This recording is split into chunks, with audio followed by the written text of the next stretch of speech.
एक बार एक औरत की जान बचाने के लिए किसी और औरत का हार्ट उसके अंदर ट्रांसप्लांट किया गया। उसकी वजह से उसकी जान तो बच गई, पर अब उसे डरावने सपने आते थे। उसे लगता था जैसे उसे कोई मारने के लिए भाग रहा है और उसे उस आदमी का चेहरा भी दिखता था। तो डोनर के बारे में पता लगाया गया तो पता चला कि उस औरत को जिसका हार्ट उसमें ट्रांसप्लांट किया गया था किसी आदमी ने मारा है और वो खूनी अभी तक पकड़ा नहीं गया था। तो उस औरत ने उस आदमी का स्केच बनवाया जिसकी वजह से वो खूनी पकड़ा गया। ऐसे ही हम बहुत बार सुनते हैं जब डॉक्टर मना कर देते हैं कि इस चीज का कोई इलाज नहीं है, ये आदमी नहीं बच सकता, उसके बाद भी कोई आदमी बच जाता है। क्यों? कुछ कॉमन लोग अनकॉमन चीजें कर पाते हैं। ऐसे ही बहुत सारी चीजों में डॉक्टर जो डिस्पेंजा बचपन से बहुत क्यूरियोसिटी रखते थे। तो जब वो बड़े हुए तो उन्होंने इन सब चीजों के बारे में जानना चाहा और उन्होंने इस बारे में बहुत रिसर्च की, बहुत पढ़ाई की और पाया कि कुछ चीजें ऐसी हैं जो हमारे मटेरियल वर्ल्ड से अलग हैं। वहां पे यहाँ के फिजिक्स के लॉज नहीं चलते और कैसे वहां की एनर्जी फील्ड का फायदा उठा के आप जो चाहते हैं उसे सच्चाई में बदला जा सकता है। तो अगर आप सुपर नेचुरल बनना चाहते हैं तो इस वीडियो को एंड तक देखिए। इसमें 14 पॉइंट से समझाए गए कंसेप्ट्स को समझिए और अपनी जिंदगी में अप्लाई करके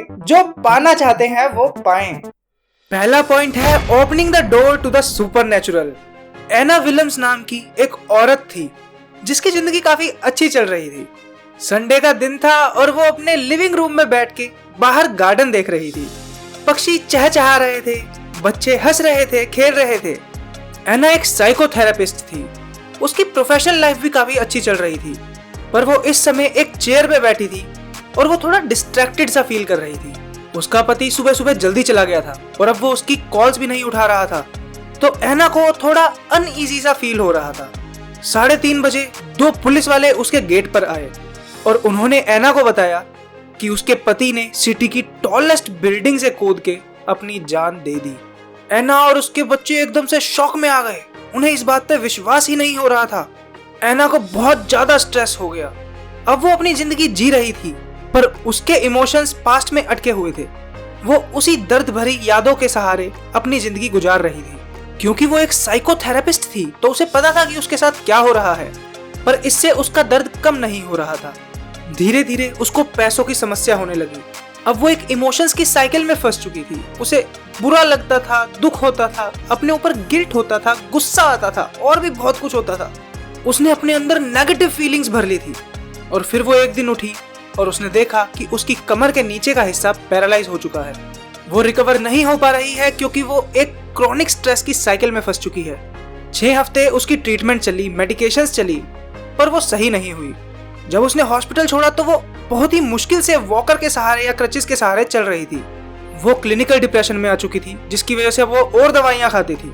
अब एना भी खुश नहीं रहती थी और उससे उनके बच्चे भी खुश नहीं थे। वो अपने पास्ट को लेके रोती रहती थी। जैसे जैसे महीने गुजरते गए तो उसकी हालत और ज्यादा खराब होती गई।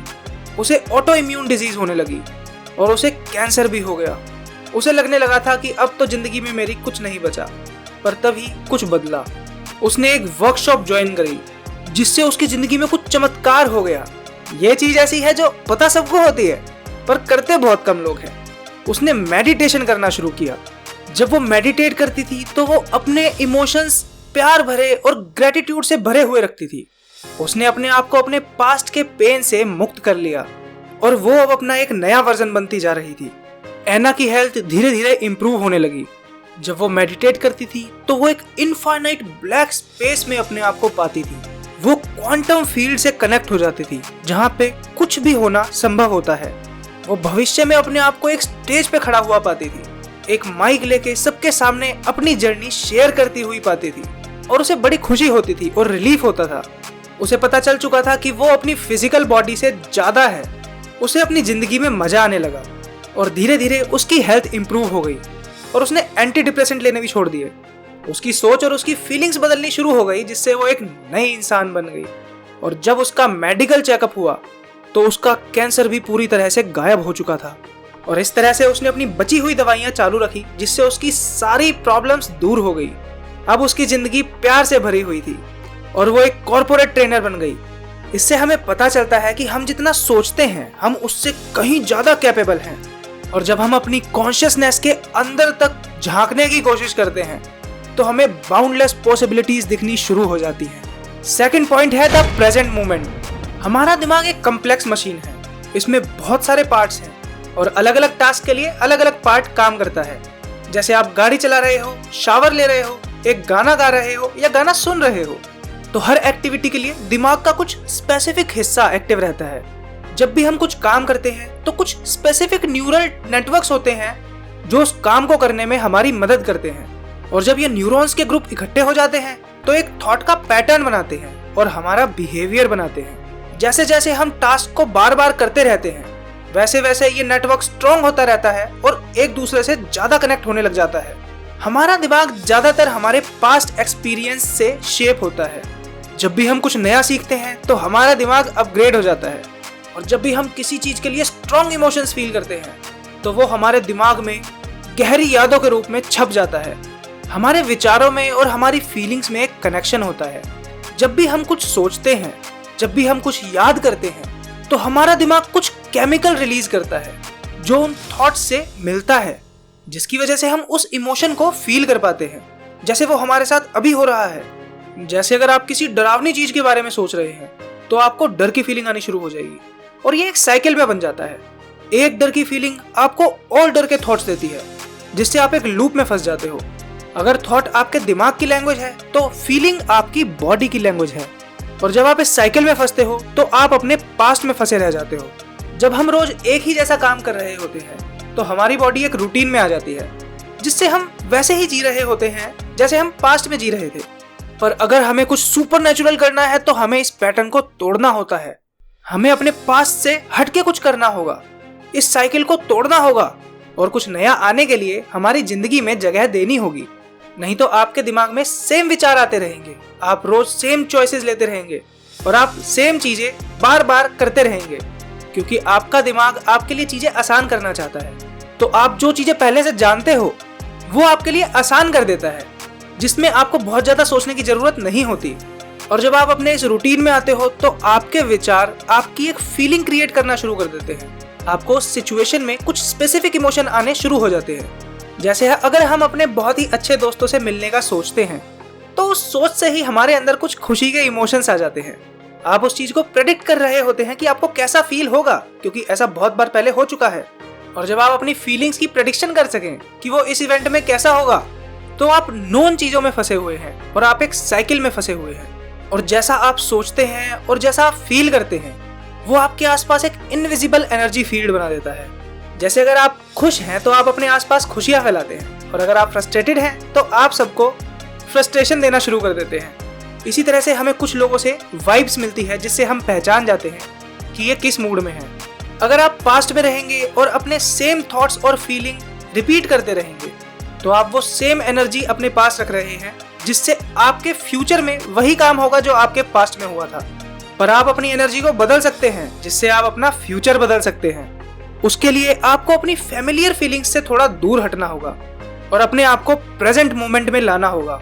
जब आप अपनी एनर्जी को चेंज करेंगे तो आप अपने लिए एक नया और बेहतरीन फ्यूचर बना सकते हैं। एक साइंटिस्ट थी डॉक्टर जेन, जिनके अंदर माइंड की पावर को जानने की क्यूरियोसिटी थी।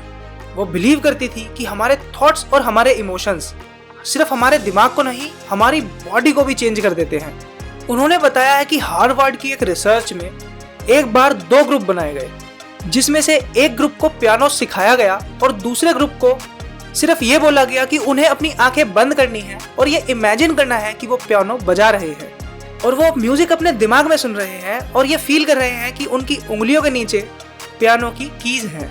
5 दिन बाद उनके ब्रेन्स को कंपेयर किया गया। गैस करिए क्या हुआ होगा। दोनों ग्रुप के दिमाग में नए कनेक्शन बने हुए थे, नई वायरिंग बनी हुई थी, जैसे दोनों ने पियानो बजाना सीखा हो। जबकि एक ग्रुप ने सिर्फ दिमाग में पियानो बजाया था, पर उसका दिमाग इस तरह से चेंज हुआ जैसे उसने वास्तविकता में पियानो बजाया हो। इस एक्सपेरिमेंट ने दिखाया कि जब आप किसी चीज पे फोकस करते हैं तो आपके दिमाग को और आपकी बॉडी को फर्क नहीं पता होता कि आपकी इमेजिनेशन में क्या चल रहा है और रियल वर्ल्ड में क्या चल रहा है। आप अपनी थिंकिंग और अपनी फीलिंग से अपनी बायोलॉजी चेंज कर सकते हैं। हमारे जो जीन्स होते हैं वो भी हमारे विचारों से और हमारी फीलिंग से इन्फ्लुएंस्ड होते हैं। बहुत समय तक यह विश्वास किया गया था कि हमारे जीन हमारी हेल्थ का पता लगाते हैं और हम अपने डीएनए के कैदी हैं। पर आज के टाइम पे साइंस हमें बताता है कि जो बीमारियां होती है वो सिर्फ जीन नहीं क्रिएट करता, हमारा जो एनवायरनमेंट होता है हमारी बॉडी के बाहर और हमारी बॉडी के अंदर, वो हमारे जीन्स को प्रोग्राम करता है। तो अगर हम लगातार अपनी हेल्थ को एक्सप्रेस करते हैं बजाय किसी बीमारी के, तो हम तब भी हेल्दी रह सकते हैं जब किसी जीन की वजह से हमें कोई बीमारी हो सकती थी। तो अगर हम अपने इमोशंस बदल लेते हैं तो वो हमारे जीन का बिहेवियर भी बदल देता है। वो नए प्रोटीन्स प्रोड्यूस करना शुरू कर देता है जिससे हम हेल्दी रह सके। बहुत बार चीजें आसान नहीं होती, हमें लगता है कि हम आगे नहीं बढ़ सकते, पर आप ये याद रखिए कि हमारा हार्डेस्ट बैटल ही हमारा लास्ट बैटल होता है। डर के आगे जीत है, आपको बहादुरी दिखानी है।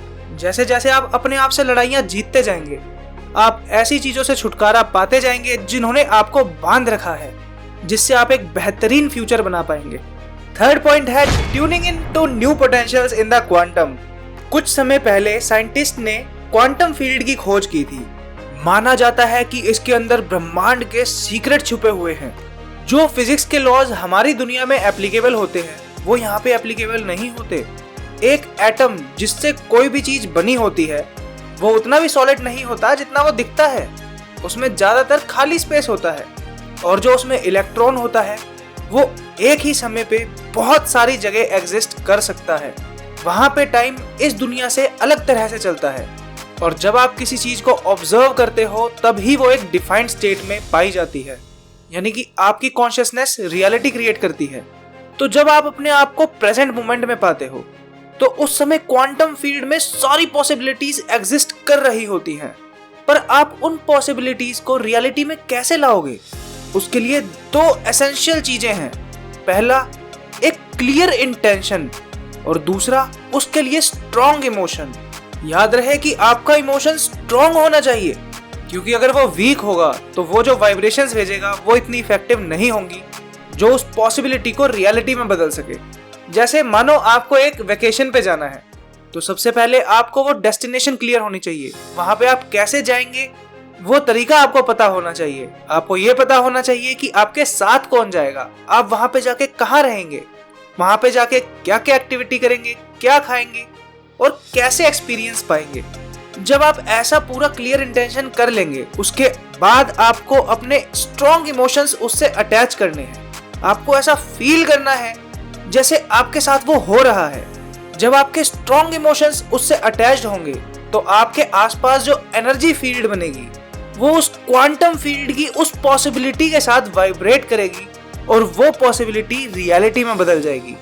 क्योंकि जब आपके इंटेंशन के साथ आपके स्ट्रॉन्ग इमोशंस अटैच होते हैं तो आप उसे पाने के लिए कुछ भी करने को तैयार रहते हैं। फोर्थ पॉइंट है blessing of the energy centres. इस ब्रह्मांड में जो भी कुछ बना हुआ है वो एनर्जी और कॉन्शियसनेस से बना हुआ है। ये लाइट और इंफॉर्मेशन का ब्लेंड है। हमें लगता है कि हम सॉलिड ऑब्जेक्ट्स देखते हैं, पर इस विजिबल फ्रीक्वेंसीज के अलावा बहुत सारी ऐसी फ्रीक्वेंसीज हैं जो इनविजिबल है। हमारी बॉडी, हमारी कॉन्शियसनेस एक रेडियो की तरह है जो लगातार सिग्नल भेजते हैं और रिसीव करते हैं, और अलग अलग फ्रीक्वेंसी में हर किसी का अलग अलग यूनिक मैसेज होता है। कुछ फ्रीक्वेंसीज ऐसी हैं जो हमें नहीं दिखती, जैसे एक्स-रे, पर वो एग्जिस्ट करती हैं और उसमें अपनी खुद की इंफॉर्मेशन होती है। जो दुनिया हम देख रहे हैं ये तो बहुत छोटा हिस्सा है। ये दुनिया ऐसी बहुत सारी इंफॉर्मेशन से भरी हुई है। एक साइंटिस्ट थे जिन्होंने बायोफोटॉन्स के बारे में स्टडी की। बायोफोटॉन्स वो पार्टिकल हैं जिससे हमारे सेल आपस में कम्युनिकेट करते हैं, जिससे उनकी हेल्थ सही रहे और वो सही से फंक्शन करें। यानी कि सेल्स एक दूसरे से बायोफोटॉन्स की मदद से बात करते हैं, और जब वो ये पर्याप्त मात्रा में नहीं बना पाते तो वो अनहेल्दी हो जाते हैं। हम लाइट से बने हुए इंसान हैं। हमारे आसपास बहुत सारी ऐसी फील्ड्स हैं जिनमें बहुत सारे मैसेजेस हैं, और जितना हम सिर्फ मटेरियल वर्ल्ड पे फोकस करेंगे उतना ही हम इन हिडन फ्रीक्वेंसीज को मिस कर देंगे, क्योंकि ये हमारी आंखें नहीं देख सकती। पर जब हम मेडिटेट करते हैं तो हम इन फ्रीक्वेंसीज को एडजस्ट करते हैं, नई इंफॉर्मेशन रिसीव करते हैं, और जब हम ये लगातार करते हैं तो हम एफिशिएंट होते जाते हैं, हेल्थियर होते जाते हैं, डिसऑर्डर को ऑर्डर में बदल देते हैं। मेडिटेशन में दो तरह के फोकस होते हैं। पहला होता है कन्वर्जेंट फोकस, जो ज्यादातर लोग करने की कोशिश करते हैं कि अपनी अटेंशन को किसी एक चीज में लगाना। दूसरा होता है डाइवर्जेंट फोकस। डाइवर्जेंट फोकस से हम अपने आसपास के स्पेस में समा जाते हैं, और जब हम एक तरह से दूसरी तरह का फोकस करते हैं तो हम उन हिडन फ्रीक्वेंसीज से कनेक्ट करते हैं। जब हम लगातार सिर्फ कन्वर्जेंट फोकस करते हैं तो हम अपने फिजिकल सराउंडिंग से ऑब्सेस्ड हो जाते हैं, जिससे हमारा स्ट्रेस एक्टिवेट हो जाता है और हम पास्ट एक्सपीरियंस की प्रॉब्लम्स को और करंट प्रॉब्लम से परेशान रहते हैं।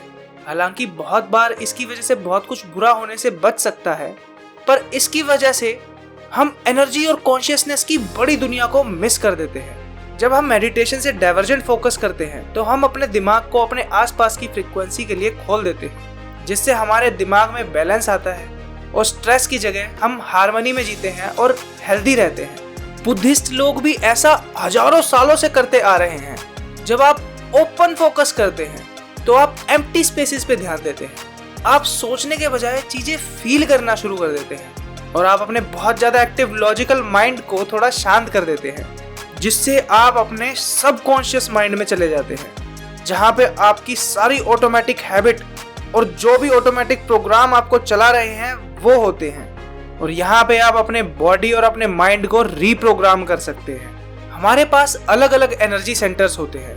आपने बहुत बार सुना होगा जब लोग कहते हैं ट्रस्ट योर गट। क्या आपको पता है कि हमारे गट में 95% ऐसे हार्मोन्स हैं जो हमें अच्छा फील कराते हैं। यहाँ पे सेरोटोनिन होता है, इसको बहुत बार सेकंड ब्रेन भी कहा जाता है। उसके बाद हमारा हार्ट सेंटर, यहाँ से केयर, काइंडनेस, कंपैशन और लव निकलता है। जब आप प्यार बांटते हो तो वो फ्रीक्वेंसी यहाँ से आती है। हर किसी एनर्जी सेंटर में इंफॉर्मेशन भरी हुई है। यहाँ पे अपने अलग विचार है, अलग वाइब्रेशंस हैं, अलग फ्रीक्वेंसीज हैं। हम ऐसा मान सकते हैं कि हर किसी एनर्जी सेंटर में अपना खुद का दिमाग है, तो आप अपने विचारों से अपने फिजिकल बॉडी को भी बदल सकते हो। और बहुत सारे लोगों ने इन एनर्जी सेंटर्स का चमत्कार देखा है, जो वो सीरियस कंडीशन से, अपने अलग अलग हेल्थ इश्यूज से अपने एनर्जी सेंटर्स का यूज करके सही हो गए। एक एनर्जी सेंटर आपके गले में होता है, जहां से आप सच बोल सकते हो, अपने विचारों को एक्सप्रेस कर सकते हो और अपने प्यार को भी एक्सप्रेस कर सकते हो। इसी तरह से एक एनर्जी सेंटर आपके पिनियल ग्लैंड में भी है और एक पिट्यूटरी ग्लैंड में भी है। और ऐसा माना जाता है कि एक एनर्जी सेंटर आपके सर से 16 इंच ऊपर है, जो आपको ब्रह्मांड से जोड़ता है। जो का मानना है कि हमारी एनर्जी नीचे से ऊपर जाती है, और जिस एनर्जी सेंटर पे हम एनर्जी ब्लॉक कर देते हैं उसकी वजह से वो हायर सेंटर पे नहीं जा पाती। तो जब ऐसे एनर्जी रुकी होती है, उसको फिर से फ्लो कराने का तरीका भी मेडिटेशन होता है, जिससे वो एनर्जी वहां से रिलीज हो सके। तो आपको अपनी एनर्जी ब्लॉक होने से बचानी है, जिससे आप एक हार्मोनियस और एक हेल्दी लाइफ जी सके। इस एनर्जी का पता हम इस तरह लगा सकते हैं, जैसे एक औरत थी क्लेयर सिल्विया, जिसमें किसी और लड़के का ऑर्गन ट्रांसप्लांट हुआ था। उस ऑर्गन ट्रांसप्लांट के बाद क्लेयर को वो सब खाना खाने का मन करने लगा था जो वो पहले बिल्कुल पसंद नहीं करती थी, क्योंकि उस ऑर्गन में डोनर के फेवरेट फूड की इंफॉर्मेशन थी। तो उस मेमोरी से क्लेयर को वो सारा खाना अच्छा लगने लग गया था। तो इससे हम पता लगा सकते हैं कि हमारे ऑर्गन में इनविजिबल फील्ड्स हैं, जो किसी नए रेसिपिएंट के बॉडी और माइंड को भी अफेक्ट कर सकती हैं। ये याद रखिए कि जहां आप अपनी अटेंशन देते हैं, वहां आप अपनी एनर्जी देते हैं। आप जिस एनर्जी सेंटर पे फोकस करेंगे, उसके आसपास के स्पेस पे फोकस करेंगे, अपने इमोशंस को उसके साथ जोड़ के आप उसकी फ्रीक्वेंसी को बढ़ा सकते हैं और अपनी बॉडी को एक बैलेंस्ड स्टेट में ला सकते हैं। अब हम आते हैं 5th पॉइंट पे, reconditioning the body to a new mind. Meditation की दुनिया में एक टेक्निक है जिससे आप अपनी बॉडी को पास्ट के इमोशंस से फ्री कर सकते हो। वो है ब्रीदिंग टेक्निक। ब्रीदिंग का लेना सिर्फ हवा से नहीं होता, ये आपकी एनर्जी को चेंज कर सकती है। आपकी बॉडी और आपका अनकॉन्शियस माइंड आपके इमोशंस को रियल एक्सपीरियंस की तरह बिलीव करता है। तो अगर आपके पास्ट में कुछ ऐसे इवेंट्स रहे हैं जिससे आपने कुछ स्पेसिफिक इमोशंस डेवलप किए थे, तो आपके अगर प्रेजेंट में वो सेम सिचुएशन आएगी तो वो सेम इमोशंस वापस आ जाएंगे और आप उन तरीकों से एक्ट करेंगे जिससे आपको भी पता है कि आपको नहीं करना चाहिए। जब तक आप 30 साल के होते हैं, तब तक ज्यादातर आपकी सारी आदतें, आपके इमोशनल रिफ्लेक्सेस, आपके बिलीव्स और आपके थॉट्स ऑटोमेटिक हो चुके होते हैं। आपका कॉन्शियस माइंड पीछे बैठ के देख रहा होता है और आपकी बॉडी बॉस बन के सारे काम कर रही होती है। पर आप अपने ब्रीदिंग के जादू से अपनी इस रेपिटेटिव साइकिल को तोड़ सकते हो और आप सुपर नेचुरल पार्ट बाहर ला सकते हो। जिस तरह से एक मैग्नेट के दो पोल होते हैं, नॉर्थ पोल और साउथ पोल, उनमें एक पॉजिटिव एनर्जी होती है, जैसे एक बैटरी के पॉजिटिव और नेगेटिव एंड। जब आप एक मैग्नेट को पकड़ते हो तो उसके आसपास एक इनविजिबल एनर्जी फील्ड बनी होती है और ये एनर्जी फील्ड इतनी स्ट्रॉन्ग होती है कि ये चीजें अट्रैक्ट कर सकती है। इसी तरह से अर्थ भी एक जायंट मैग्नेट है। इसका भी एक नॉर्थ पोल है, एक साउथ पोल है। इसके आसपास भी इनविजिबल एनर्जी है और अर्थ की तरह हमारी बॉडी भी एक मैग्नेट है। इसका भी नॉर्थ और साउथ पोल है। जब आप स्ट्रॉन्ग इमोशन फील करते हो या फिर स्ट्रेस फील करते हो तो आपकी बॉडी आपके आसपास से एनर्जी खींचनी शुरू कर देती है। अब वो एनर्जी फ्रीली फ्लो नहीं कर रही होती, वो आपकी बॉडी में फंसी होती है, जिससे जो आपका नेचुरल इलेक्ट्रिक चार्ज था वो नहीं रहता। पर हमारी बॉडी में एक अच्छा सिस्टम है जिससे ये पंप होता रहता है। जब भी आप सांस लेते हो तो आपकी स्पाइन मूव करती है। जब हम सांस अंदर लेते हैं और बाहर छोड़ते हैं, उससे हमारा स्पाइनल कॉलम में जो फ्लूइड होता है वो हमारे दिमाग में जाता है। इसमें चार्ज्ड मॉलिक्यूल्स होते हैं। ये आपकी अटेंशन को आपके सर के पास पहुंचाता है और इसकी वजह से आपका इलेक्ट्रिक चार्ज मेंटेन रहता है। तो आप अलग अलग ब्रीदिंग टेक्निक का यूज करके अपने इलेक्ट्रिक चार्ज को मेंटेन रख सकते हो। बहुत सारे लोगों को लगता है कि जीन इमोशन को डोमिनेट करता है, पर सच्चाई तो ये है कि हमारे इमोशंस हमारे जीन को डिक्टेट करते हैं। जब आप किसी इमोशन को एक्सपीरियंस करते हैं तो वो आपका कोई जीन स्विच ऑन या स्विच ऑफ कर सकता है, जिससे आपकी बॉडी के रिस्पॉन्सेज बदल जाते हैं। आपकी बॉडी किसी बाहर की चीज की वजह से जो इमोशन ट्रिगर हुआ हो या फिर आप मेडिटेशन करके किसी इमोशन को ट्रिगर कर रहे हो, इस चीज में वो फर्क नहीं कर पाती। तो जब आप मेडिटेशन के टाइम पे स्ट्रॉन्ग इमोशन का यूज करते हो तो वो आपके जीन्स को मैसेज भेजता है और आप अपनी बॉडी को केमिकली एक बेहतर फ्यूचर के लिए प्रिपेयर कर रहे होते हो। ये स्ट्रॉन्ग इमोशंस प्यार के हो सकते हैं, खुशी के हो सकते हैं और इंस्पिरेशन के भी हो सकते हैं। ये हायर फ्रीक्वेंसी के होने चाहिए बजाय लोअर फ्रीक्वेंसी के, जैसे नेगेटिव इमोशंस। तो आप अपने इंटेंशन और इमोशन पे फोकस करके अपने जीन्स को एक्टिवेट कर सकते हो और अपने हिडन पोटेंशियल को पा सकते हो। आप अपनी कहानी खुद लिख सकते हो, आप अपना भविष्य खुद उज्जवल बना सकते हो। अब हम आते हैं 6th पॉइंट पे, case studies, living examples of truth. जिनी 2 बच्चों की माँ थी जो कि एक नॉर्मल लाइफ जी रही थी, पर अचानक से उसका एक कार एक्सीडेंट हो गया जिसकी वजह से उसे काफी चोट आई और उसको बैक में और लेग में पेन होता था। डॉक्टर की ट्रीटमेंट से उसे कोई फर्क नहीं पड़ रहा था। वो दुखी होती जा रही थी। वो काम नहीं कर पाती थी, अपने बच्चों का ख्याल नहीं रख पाती थी और सही से सो भी नहीं पाती थी। फिर वो एक वर्कशॉप में गई जहाँ पे उसने मेडिटेशन के सेशंस लिए। वहां पे उसने अपने एंगर और पेन के इमोशंस को अपनी हीलिंग प्रोसेस में यूज किया और ऐसा करने से उसकी जिंदगी बदल गई। एक सुबह वो उठी तो उसको कोई दर्द नहीं था। अब वो आराम से चल पा रही थी और उसे कोई भी बड़ी सर्जरी की जरूरत नहीं पड़ी। वहीं एक आदमी था डेनियल, जो कि एक एंटरप्रेन्योर था। वो काफी हाई प्रेशर वाली जिंदगी जी रहा था। वो हमेशा स्ट्रेस्ड रहता था। वो अपना बिजनेस बनाने के लिए घंटों घंटों काम करता रहता था। एक बार उसकी अपने क्लाइंट से बहस हो गई और उसे बहुत जोर का सर दर्द हुआ, जिससे वो वहीं बेहोश हो गया। वो उसकी जिंदगी का सबसे बुरा सर दर्द था। चेकअप कराने पे उसे पता चला कि ये उसे इलेक्ट्रोमैग्नेटिक फ्रीक्वेंसीज की वजह से होता है। यानी जब भी वो कभी इलेक्ट्रॉनिक गैजेट्स के आसपास रहेगा तो उसके सर दर्द होने का खतरा बहुत ज्यादा बढ़ जाएगा। फिर उसने उसी इलेक्ट्रोमैग्नेटिक फील्ड के बीच में बैठ के मेडिटेशन करने का फैसला किया। शुरू में ये उसके लिए बहुत मुश्किल हो रहा था, पर धीरे धीरे उसे उस दर्द से छुटकारा मिल गया। अब वो अपने ऑफिस में अपने इलेक्ट्रॉनिक डिवाइसेस के आसपास बिना पेन के बैठ पा रहा था। वो 100% हील हो चुका था और अब वो अपनी लाइफ पूरी तरह से एंजॉय कर पा रहा था। ये कहानियां हमें बताती हैं कि हमारे माइंड बॉडी कनेक्शन में कितनी ताकत है और मेडिटेशन से अपनी अंदर की स्थिति को अच्छा करके हम किस तरह से अपने आप को हील कर सकते हैं। 7th पॉइंट है हार्ट इंटेलिजेंस। पहले के जमाने से दिल को एक स्पेशल दर्जा दिया जाता था। माना जाता था कि ये हमारी हेल्थ को दर्शाता है, हमारी समझदारी को दर्शाता है और हमारी समझ को दर्शाता है। तभी आपने बहुत बार लोगों को बोलते सुना होगा कि जो आपका दिल कहता है वो कीजिए। पर फिर कुछ लोग आए जिन्होंने बोला दिल कोई सोचता थोड़ी है, दिल तो सिर्फ एक पंप मशीन है। जो आपकी बॉडी में ब्लड फ्लो मेंटेन करता है। पर हाल ही में एक साइंटिस्ट ने पता लगाया है कि आपके दिल के अंदर भी न्यूरॉन नेटवर्क होता है। आपके दिल और दिमाग का एक गहरा संबंध होता है। जब आपको डर लगता है, आपको परेशानी होती है, तो आपका दिल तेजी से धड़कता है। ये आपके दिमाग को सिग्नल देता है। और वहीं जब आप खुश होते हैं तो वो एक अच्छी रिदम में धड़कता है, जिससे आपके दिमाग को पता चल जाता है कि आप कैसा फील कर रहे हैं। तो आपका दिल सिर्फ एक पंप नहीं है, ये आपकी फीलिंग्स और डिसीजंस को इन्फ्लुएंस करता है। और जब आपके दिल और दिमाग का संतुलन बना हुआ होता है, तब आपकी जिंदगी काफी अच्छी जा रही होती है।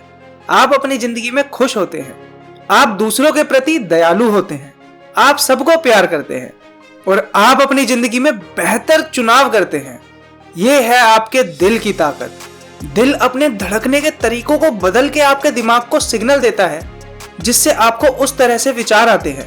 और धीरे धीरे आपकी दिल की धड़कनें उतनी ताकतवर नहीं रहती, जिससे साइंटिस्ट आपके दिल की धड़कनों से आपकी एज पता लगा सकते हैं कि ये कितने साल तक चलेगा।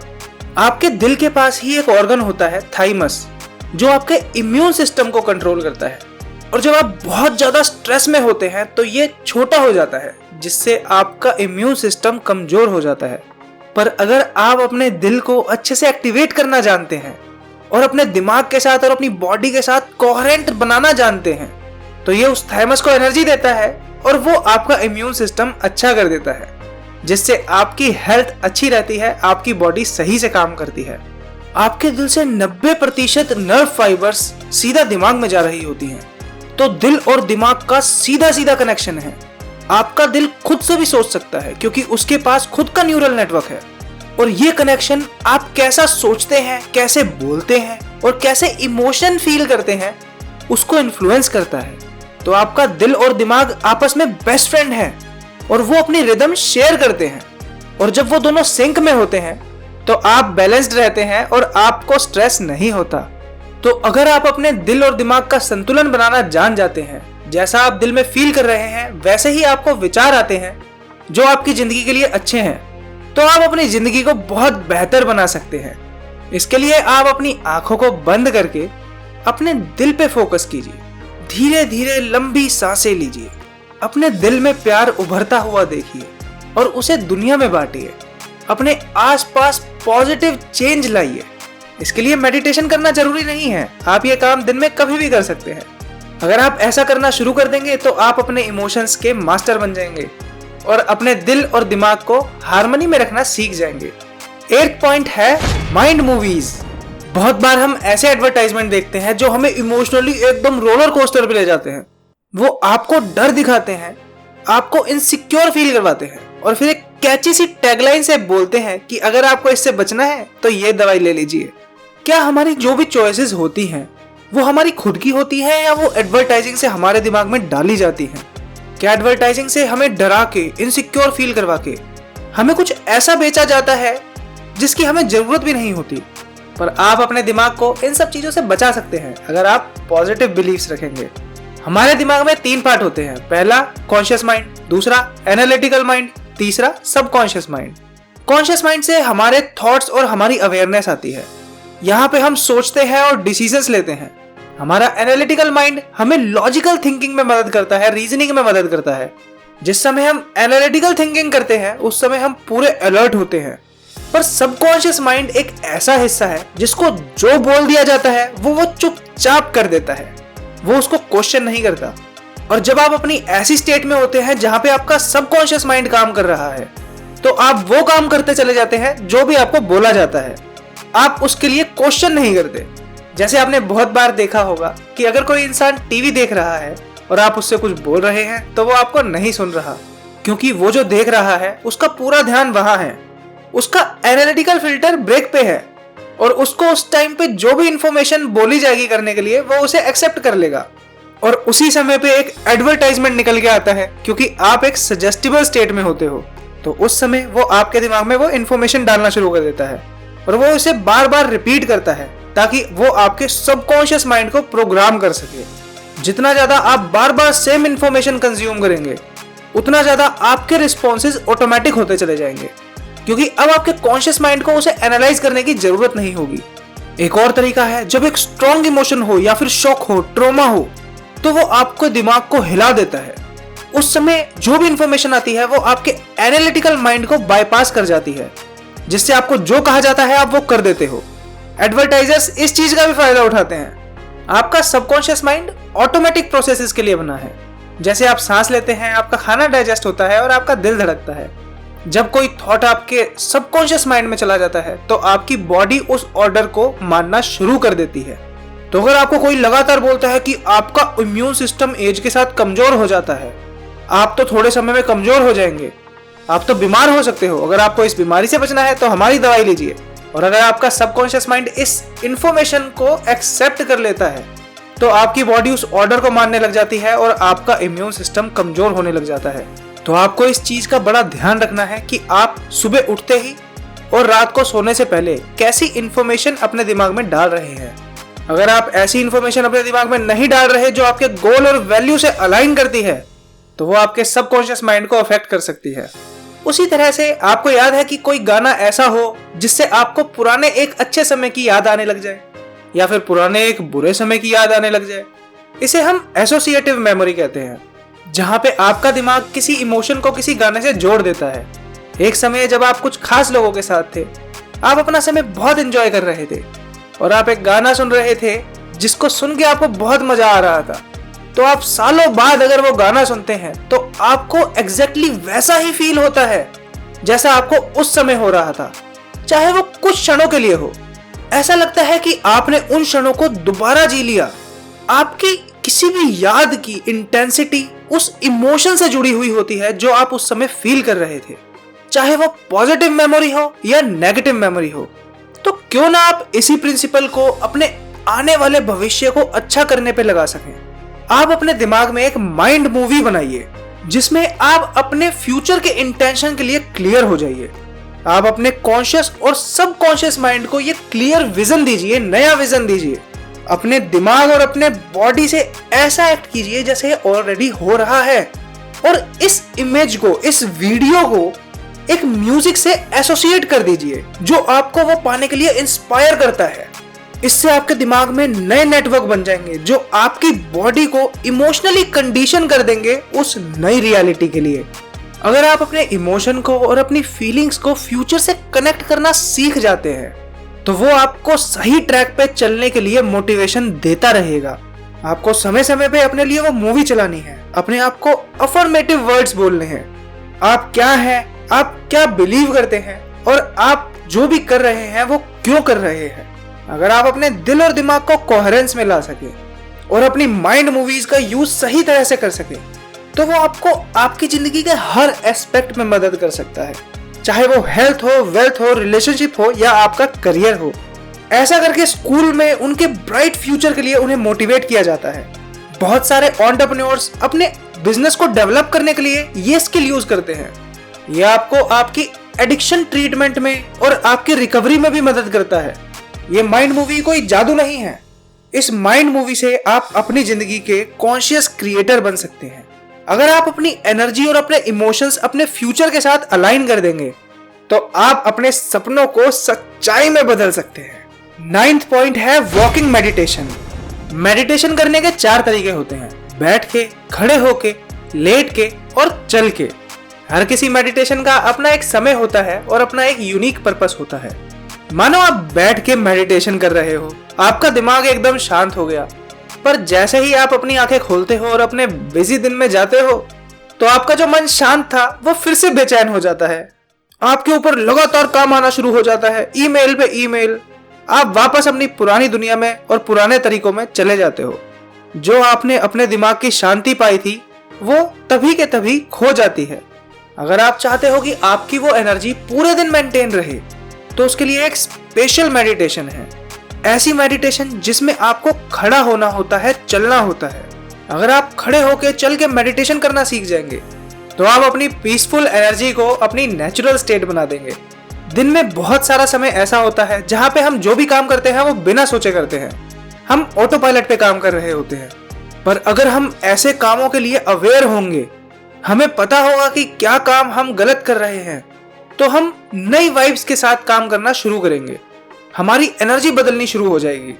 अगर आप पुराने तरीके से जीते रहेंगे, पुरानी रियलिटी में रहेंगे, तो आपकी एनर्जी पास्ट में ही स्टक रह जाएगी। पर वॉकिंग मेडिटेशन करके आप अपना प्रेजेंट और अपना फ्यूचर बेहतर बना सकते हैं। आपके पास पूरे दिन पॉजिटिव एनर्जी रह सकती है। उसके लिए जरूरी यह है कि अगर आप खड़े होकर मेडिटेट कर रहे हो तो आप सारी डिस्ट्रैक्शन से दूर चले जाएं। शांत खड़े रहें, आंखें बंद करें, अपने दिल पे ध्यान दें, अपनी सांस को धीरे से बाहर छोड़ें, धीरे से अंदर लें, अपने अंदर शांति समाएं और अपनी सारी नेगेटिविटी बाहर निकालें और अपने अंदर पॉजिटिव एनर्जी का फ्लो डेवलप करना शुरू करें। जब आप ऐसा करेंगे तो आपकी बॉडी पॉजिटिव इमोशंस डेवलप करेगी और आप नई रियलिटी को एक्सेप्ट करने के लिए तैयार रहेंगे। जब आप ऐसा कर लें तो आप चल सकते हैं। लोगों को ना देखें, किसी चीज को ना देखें, अपने फोन को ना देखें, उस पॉजिटिव एनर्जी को फ्लो होने दें। अपने माइंड को फ्यूचर से कनेक्ट करें बजाय पास्ट से कनेक्ट करने के। आप वैसा इंसान बनने का सोचें जो वो सारी चीजें अचीव कर सकता है जो आप करना चाहते हैं। आप अपना नया वर्जन बनने का सोचें। आप अपने दिमाग में अपने फ्यूचर की मेमोरीज बनाएं। जब आप अपनी फ्यूचर की मेमोरीज को जिएंगे तो उस इमोशंस को फील करें। आपको ये याद रखना है कि मेडिटेशन का मतलब ये नहीं है कि आप नई नई चीजों के लिए विश करें। इसका मतलब ये है कि ऐसा इंसान बनने का सोचें जो वो सारी चीजें अचीव कर सकता है। आपको उन चीजों के पीछे भागना नहीं है, उन चीजों को अपने पास अट्रैक्ट करना है। 10th पॉइंट है case studies, making it real. सहरा को बैक इंजरी थी, वो लगातार दर्द झेल रही थी। डॉक्टर ने उसकी सर्जरी शेड्यूल कर रखी थी, पर उसने डिसाइड किया कि वो एक वर्कशॉप अटेंड करेगी जहां पे वो व्हील चेयर नहीं लेके गई थी। सहरा ने अपने माइंड में एक मूवी बनाई जिसमें वो देख रही थी कि वो एकदम हेल्दी है, स्ट्रांग है और वो जो चाहती है वो कर सकती है।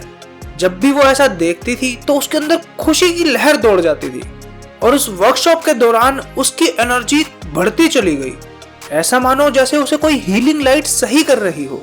मेडिटेशन के दौरान उसके साथ कुछ गजब का हुआ। वो अपनी माइंड मूवी में एरियल योगा कर रही थी और उसका दर्द वास्तविकता में गायब हो गया। अब वो एकदम सही हो चुकी थी। तो अगर आप अपना फोकस अपने पास्ट से हटा लें और उस विजन पे लगाएं जो आप बनना चाहते हैं, तो आप अपना भविष्य बेहतर कर सकते हैं। हमारे दिमाग में हमारे भविष्य को बनाने की ताकत है और हम अपनी डेडिकेशन के साथ और अपने प्यार के साथ अपनी जिंदगी बदल सकते हैं। 11th पॉइंट है space time and time space. इस दुनिया में हम पार्टिकल्स और मैटर को ऑब्जर्व करते हैं।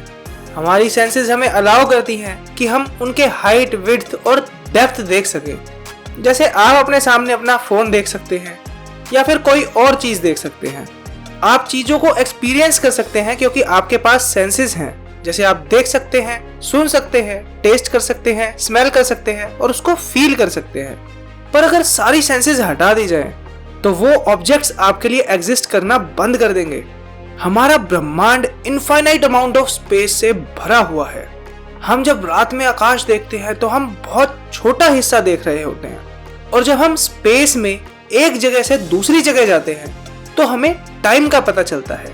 जैसे आप अपनी जगह से किचन में जाते हैं और किचन से वापस आते हैं तो आप एक पोजीशन से दूसरी पोजीशन पे जा रहे हैं और उससे आपको टाइम का पता चल रहा है क्योंकि उसको ट्रैवल करने के लिए आपको टाइम लगता है। हमारा प्राइमरी फोकस मटेरियल वर्ल्ड में ही रहता है जहाँ पे लोग हैं, ऑब्जेक्ट हैं, जगह है, जिससे हमारी अटेंशन मैटर पे ही रहती है। पर स्ट्रेस से ये कहानी बदल जाती है। जितना ज़्यादा हम स्ट्रेस एक्सपीरियंस करते हैं उतना ही ज़्यादा हम इस वर्ल्ड से सेपरेट होने लग जाते हैं। हमारे अंदर नेगेटिव इमोशन आने शुरू हो जाते हैं और इससे हम एक साइकिल में फंस जाते हैं क्योंकि उन नेगेटिव इमोशंस से और नेगेटिव इमोशंस आना शुरू हो जाते हैं। हमारी अटेंशन इस बाहरी दुनिया में किसी चीज़ पे अटकी हुई होती है। हमारी एनर्जी बाहरी मटेरियलिस्टिक चीज़ों पे फंसी हुई होती है।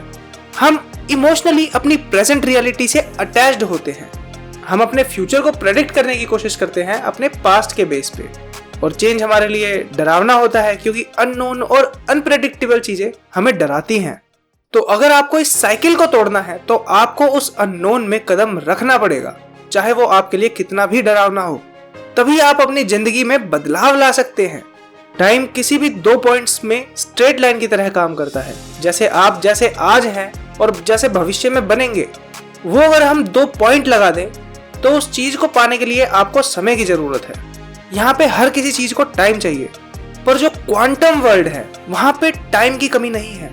वहां पे प्रेजेंट मोमेंट में ही बहुत सारी पॉसिबिलिटीज एग्जिस्ट करती हैं। वहां पे एनर्जी एग्जिस्ट करती है, वाइब्रेशंस, फ्रीक्वेंसीज और कॉन्शियसनेस एग्जिस्ट करती है। क्वांटम वर्ल्ड हमारी यूनिटी को दिखाता है। वहां पे सेपरेशन जैसी कोई चीज नहीं है। एक एटम के अंदर 99.99% स्पेस खाली होता है, उसमें एनर्जी होती है। उसके आसपास जो इलेक्ट्रॉन घूम रहा होता है उसको हम प्रेडिक्ट नहीं कर सकते, पर जब हम उसे ऑब्जर्व करते हैं तो वो इलेक्ट्रॉन हमें दिखता है, और जब हम उसे ऑब्जर्व नहीं करते तो वो वापस अपनी एनर्जी में कन्वर्ट हो जाता है। वो एक पॉसिबिलिटी बन जाता है। आइंस्टाइन ने अपनी इक्वेशन में इसका क्लू दिया था, E = mc², जिससे पता चलता है कि एनर्जी और मैटर रिलेटेड हैं और लाइट की स्पीड इस ट्रांसफॉर्मेशन को बनाती है। अगर कोई चीज लाइट की स्पीड से तेज चलती है तो वो एक प्योर एनर्जी बन जाती है, जहां पे टाइम और स्पेस मैटर नहीं करते।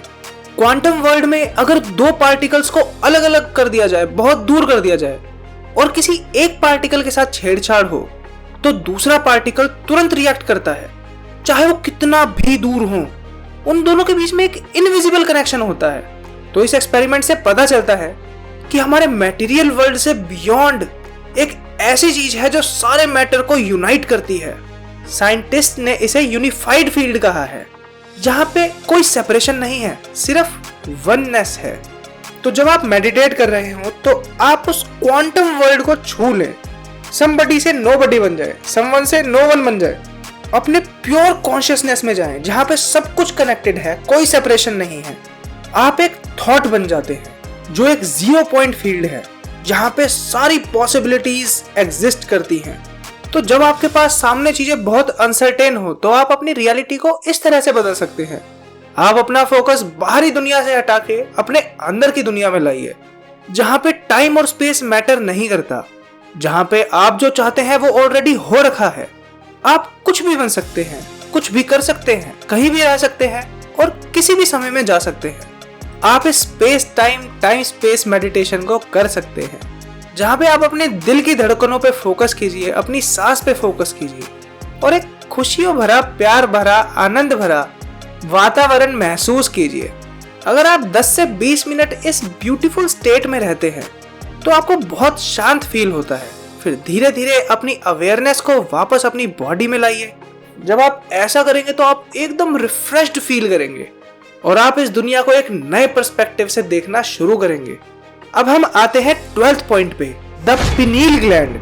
अगर हम अपने इस 3 डायमेंशनल वर्ल्ड से बाहर कनेक्शन बनाना चाहते हैं तो हमें अपनी इन 5 सेंसेस से अलग कुछ करना होगा। उसका रास्ता हमारे दिमाग से होके जाता है।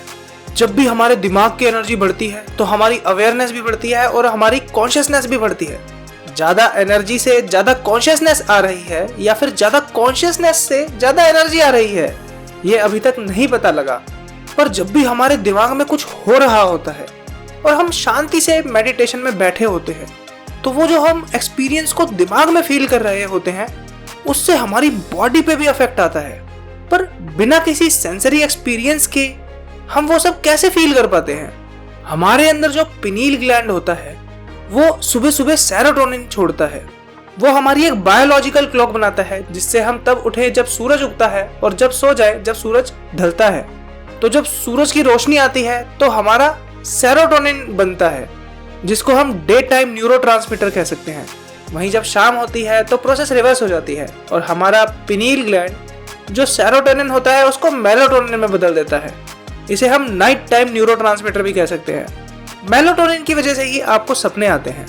यहाँ पे आपका दिमाग आपके वर्ड्स को और आपकी सोच को इमेज में और सिंबल में बदल देता है और आपके अंदर जो चीज चल रही है, आप जो चीज एक्सपीरियंस कर रहे हैं, उसकी आपकी बायोलॉजी पे और आपके खुश रहने पे काफी फर्क पड़ता है। मेलाटोनिन की पीक रात के 1 बजे और सुबह 4 बजे होती है। पिनील ग्लैंड को हम एक एंटीना की तरह देख सकते हैं जो हमें हायर डायमेंशन से जोड़ता है। अगर आपकी सारी सेंसेस 25% बढ़ा दी जाए तो आपकी अवेयरनेस बढ़ जाती है, आपकी कॉन्शियसनेस बढ़ जाती है, जिससे आपकी ब्रेन की एनर्जी भी बढ़ जाती है। कुछ इमोशंस से हम हैवी फील करते हैं, जैसे गुस्सा, डर। वहीं कुछ इमोशंस से हम हल्का हल्का फील करते हैं और एक प्योर एनर्जी की तरह फील कर सकते हैं, जैसे हमारे खुशी के इमोशंस। तो जब आप रात को सोने जा रहे हो तो अपने हायर डायमेंशंस में जाइए, अपने अंदर की समझदारी से और अपने पिनील ग्लैंड के जादू से। 13th पॉइंट है project coherence, making a better world. आज की इस इंफॉर्मेशन एज में बहुत सारी नफरत भरी हुई है, गुस्सा भरा हुआ है और डर भरा हुआ है। लोग एक दूसरे से अलग हो चुके हैं, जिससे केओस बढ़ता जा रहा है, ह्यूमन सोसाइटी को डैमेज हो रहा है और अर्थ को भी डैमेज हो रहा है। हमें ऐसे पुराने तरीके छोड़ने चाहिए जिससे नुकसान होता है और ऐसे नए तरीके अपनाने चाहिए जिससे फायदा होता है। जब लोग मेडिटेट करते हैं तो वो अपने आसपास पॉजिटिव वाइब्स रखते हैं, जिससे वो पॉजिटिव एनर्जी दूसरों के अंदर भी जाती है। जितने ज्यादा लोग सही इमोशंस के साथ मेडिटेट करते हैं, उतना ही ज्यादा दूसरे लोगों पे भी इम्पैक्ट आता है। एक स्टडी के मुताबिक 8000 मेडिटेटर की वजह से एक जगह 72% टेररिज्म कम हो गया। इंडिया में 1987 से 1990 तक एक पीस प्रोजेक्ट चला था, जिसकी वजह से कोल्ड वॉर का अंत हो गया। हमारी अर्थ में भी मैग्नेटिक फील्ड्स हैं, तो जब हम सही तरह से मेडिटेट करते हैं, सही इंटेंशन और इमोशन के साथ मेडिटेट करते हैं, तो वो शांति बनाने में एक अहम भूमिका निभाता है। हमारा सूरज से भी एक कनेक्शन है। ये धरती इसीलिए फल फूल रही है क्योंकि यहाँ पे सूरज की किरणें आती हैं और हमारी धरती उसकी हानिकारक किरणों को अंदर नहीं आने देती, जिससे हमें कम से कम नुकसान होता है। और ऐसा माना जाता है कि सूरज की एनर्जी की वजह से लोगों का व्यवहार भी बदल जाता है। कुछ समय ऐसा होता है जहाँ पे सोलर फ्लेयर्स होते हैं, जियोमैग्नेटिक एक्टिविटी होती है, जिससे पाया गया कि 80% महत्वपूर्ण काम उसी समय हुए थे। सोलर एनर्जी को ह्यूमन एक्साइटमेंट, वॉर, रिवॉल्यूशन और किसी डिजीज से भी लिंक किया जा सकता है और हमारी आर्ट और साइंस को आगे बढ़ाने में भी इसका योगदान है। तो सूरज से जो एनर्जी आती है वो हमारी जिंदगी को इन्फ्लुएंस करती है। अगर हम स्ट्रेस लेंगे, नेगेटिव फीलिंग्स जनरेट करेंगे तो वो उसको इंटेंसिफाई कर देगी। वहीं अगर हम एक इनर कोहेरेंस बनाएंगे, हायर कॉन्शियसनेस से कनेक्ट करेंगे, तो ये एनर्जी हमें एक अच्छी समझ और एक अच्छे पर्पस के पास ले जाएगी। 14th पॉइंट है case studies, it could happen to you. एक औरत थी स्टेसी जो हमेशा हेल्दी लाइफ जीती थी, पर अचानक उसे बहुत जोर से सर दर्द होने लगा। डॉक्टर ने उसे एक रिस्की ऑपरेशन के लिए बोला, पर स्टेसी ने उसको ना चूज करके वर्कशॉप्स लेनी शुरू की, जहाँ पे वो मेडिटेशन करती थी। और उस मेडिटेशन से उसे ऐसा लगा जैसे भगवान ने उसे छुआ, एक लाइट उसके सर में आई और वो सही हो गई। इसी तरह से एक आदमी था जेरी, जिसके छाती में एकदम से दर्द हुआ, तो उसने सोचा छोटी मोटी गैस की प्रॉब्लम होगी, तो उसने दवाई ले ली, पर उसका पेन बढ़ता जा रहा था।